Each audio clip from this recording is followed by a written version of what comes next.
semanas atrás o 3 semanas hablamos de la adoración profética y muchas de las preguntas que los estudiantes hacían era ¿es todo adoración profética? ¿Es todo, y se me viene esto, ¿no? ¿Es todo arte profético? O sea, todo arte que yo haga, ¿es profético o qué lo hace profético? Como para pensar, no sé. Sí. Nosotros vivimos en el Espíritu. Vivimos en el Espíritu 24 horas. Me gusta, Juan dice, yo estaba en el Espíritu en el día del Señor. Y aclara, yo estaba en el Espíritu. Creo que hay momentos en donde nos damos cuenta que lo que estamos haciendo está teniendo una repercusión y a veces no nos damos cuenta. Pero estamos haciéndolo en el Espíritu. Cuanto más conscientes nos volvemos de la persona del Espíritu Santo, más tangible se vuelve el reino del Señor en donde estamos. Entonces, al ser conscientes del Espíritu Santo, que es la operación y la persona de Dios ahora, es como, ahora estamos bajo la dispensación de la obra del Espíritu Santo en la tierra, de su persona. Cuando nos volvemos conscientes de la persona del Espíritu Santo y somos movidos por el Espíritu Santo, empieza a haber gloria en el ambiente, se cambia la atmósfera. Entonces tiene que ver con la habilidad que Dios te dio, el talento que Dios te dio, la capacidad que Dios te dio. Yo vivo en el Espíritu, consciente del Espíritu y soy movido. Y estoy practicando eso desde, de verdad que estamos en la escuela. Hey, voy para allá, voy para allá. Compro esto, no lo compro. Me vuelvo una persona espiritual conectada con esa realidad. Somos espirituales, pero a veces estamos desconectados de esa realidad. Y eso me hace pensar específicamente en esto, de que yo puedo hacer lo mismo o puedo hacer el mismo, vamos a hablar de pintura, puedo hacer la misma pintura, pero si la hago desconectada del espíritu, no tiene la impartición que podría haber tenido. Tremendo. Y habla de la responsabilidad que nosotros tenemos a la hora de todo lo que hacemos. O sea, si no estoy conectado al espíritu, probablemente sea... Me gusta mucho este juego de palabras que no es solo compartir, sino impartir.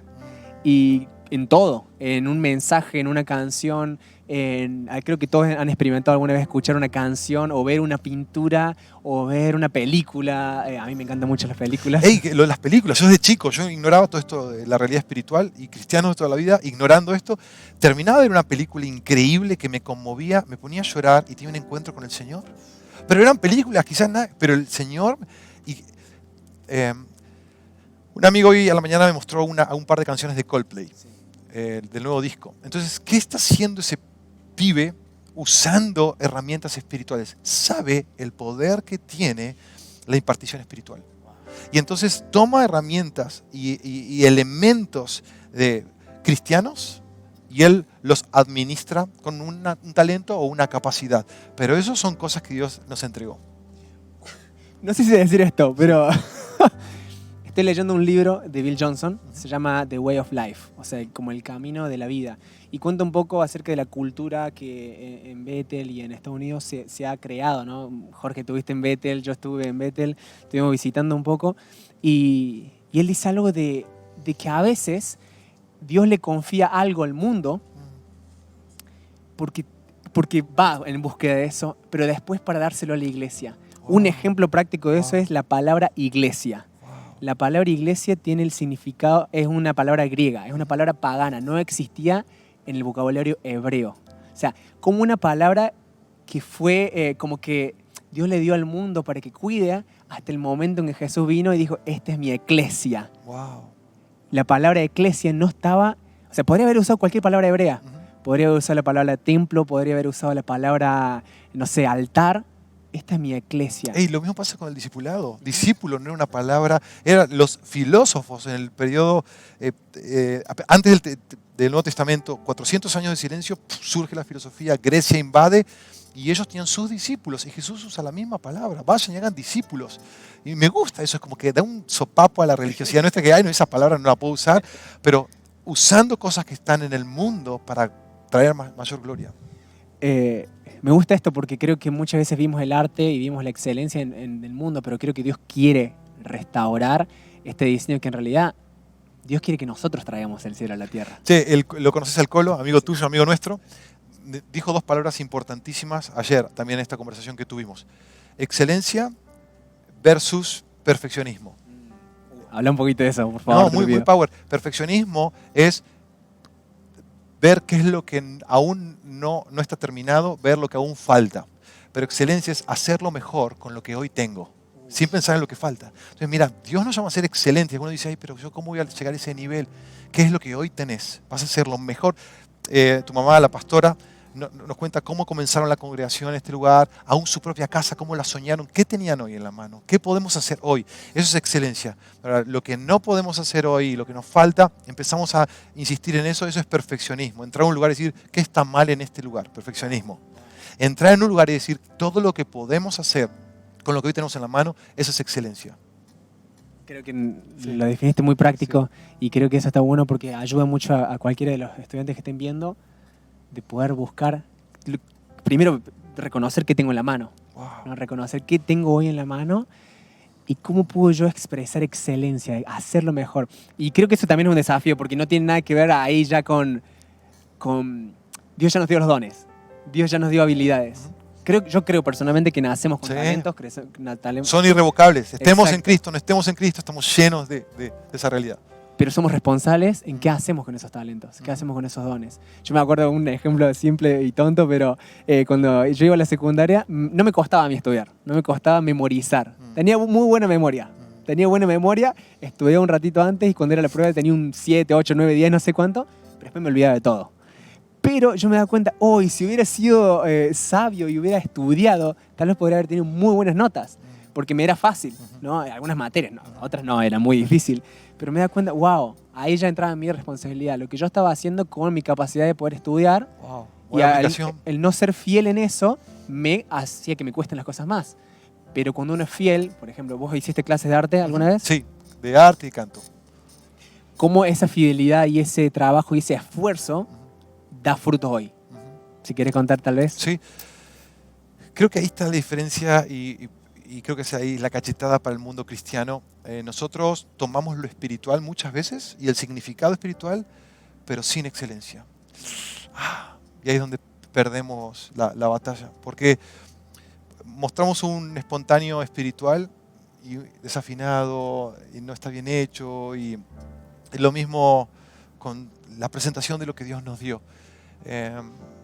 Y otra vez, la belleza y la excelencia despiertan alabanza. La palabra del Señor dice, viendo vuestras buenas obras, van a glorificar a vuestro Padre que está en el cielo. Así alumbre la luz que está en ustedes delante de los hombres. Entonces, cuando Dios te dio un don, luz, algo que vino de arriba, pero vos haces una buena obra de eso, la gente va a empezar a aplaudir al que te dio ese don. Me encanta. Bueno, Jorge, cuando estábamos hablando hace un ratito me contabas lo de Jeremías. ¿Querés contarlo ahora? Sí, Dios desde el principio insistió en creatividad. Y lo que puede pasar en procesos así, estamos entrando ahora a sanidad. Y Dios le habla al profeta Jeremías y le dice, quiero llevarte a un lugar para hablarte y darte una lección. Era una lección profética. Y lo iba a hacer a través del arte. Así que llega a la casa un alfarero, él estaba trabajando. Es que leemos rápido y nos olvidamos que este tipo es un artista y estaba haciendo una vasija. Y mientras veía a Jeremías que este alfarero hacía su vasija, se echa a perder en sus manos y vuelve a armar otra. Y ahí viene la aplicación profética. Y Dios le dice, hey, no puedo hacer lo mismo con tu vida, esto que está haciendo el alfarero. Y estamos tan acostumbrados a leer la Biblia que a veces ignoramos el poder que tiene la enseñanza práctica. Jesús con las parábolas y Apocalipsis, la revelación de las cosas, los colores, las formas. Y el Señor está obrando y operando, rompiendo. Y creo que el mundo es mucho más hábil para nosotros para distinguir este tipo de belleza. La toma y hace que el mundo aplauda y se vuelve idolatría. Sí. Pero cuando nosotros levantamos excelencia con lo que Dios nos dio, la belleza de Cristo empieza a revelarse y Dios transforma vidas como Dios lo hizo con Jeremías y su palabra, para que entren a Babilonia, pero hay una palabra profética de que Dios cuando se rompe todo iba a hacer algo nuevo. Tengo una pregunta más. Vamos. Que mientras estabas hablando se me venía el ejemplo de Bezalel. El arte, cuando el Espíritu, yo creo que la primera vez que el Espíritu de Dios venía sobre una persona, era un maestro artesano, una persona, conoces obviamente, sí. Para la construcción del templo. O sea, le dio instrucciones específicas, pero lo ungió para poder hacer obras de arte, prácticamente. Sí, tenía que esculpir, tenía que diseñar, tenía que combinar colores, ¿Sabes De qué? creatividad. Sí, algo lindo acerca de Bezalel. Significa la sombra de Dios, Bezalel, o a la sombra de Dios. Y los impresionistas, que el impresionismo vino después del clasicismo, son épocas, y está registrado. El clasicismo era todo lo que la aristocracia hacía. Y tenía que ver con construcción, tenía que ver con tendencias, pero después de eso, los arquitectos, los pintores, los diseñadores, comienzan un nuevo movimiento, con el tiempo se llamó movimiento, y es el impresionismo. Y el impresionismo ya no le interesaba enfocarse en la aristocracia, sino el efecto que tenía la luz sobre las cosas. Entonces empiezan a pintar, por ejemplo, Van Gogh. ¿Viste Van Gogh que empieza a hacer esas manchas así? O Monet. A ellos no les importan tanto las formas, pero les importaba ver cómo la luz tiene un efecto en los lugares. Entonces, ¿qué hacían?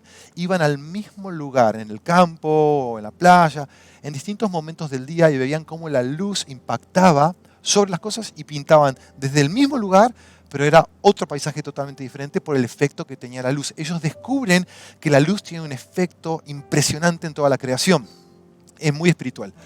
Y también descubren algo que me da un poco de escalofrío. Ellos descubren que la sombra no es negra. Hasta el clasicismo se pintaba en los castillos, en lugares, sí, con la luz del candelero. Las pinturas eran muy oscuras, ¿viste? Esos retratos eran oscuros, y lo vemos. Pero el impresionismo empieza a poner colores, manchas. Ellos descubren que cada objeto refracta su propio color.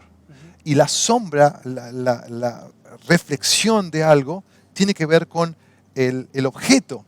Entonces ellos ven que hay algo rojo y eso va a refractar color rojo. La sombra tiene rojo en su composición, y Bezalel significa la sombra de Dios.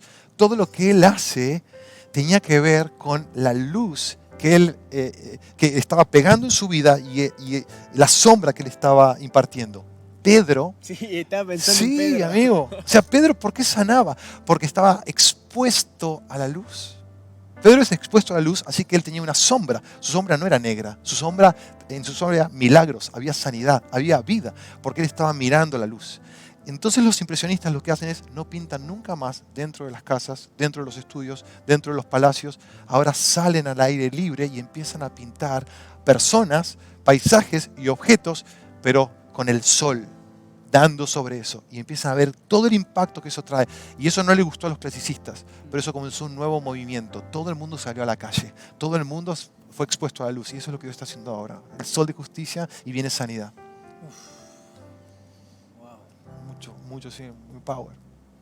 No sé si hay algo más que quieras compartir. Yo me quedé sin pregunta porque creo que hay Sí. mucho, pero... Sí, no, yo quiero decir que es el momento de empezar a creer lo que Dios nos dio. Sí. Y no menospreciar nada de lo que tenés, nada. Por muchos años, soy hijo de pastor, por muchos años limité cualquier, mira lo que digo, de hacer una comida y compartirla con alguien, pero eso es una obra, y esa obra va a despertar algo en la persona. Libertad, sanidad en el alma, así como oramos para que nuestros alimentos sean purificados, en el nombre de Jesús comeremos cosa mortífera, no nos hará daño, pero también hay bendición cuando comemos alimentos bendecidos y sanidad. Entonces todo lo que estamos haciendo desde la luz va a dar vuelta a la tierra.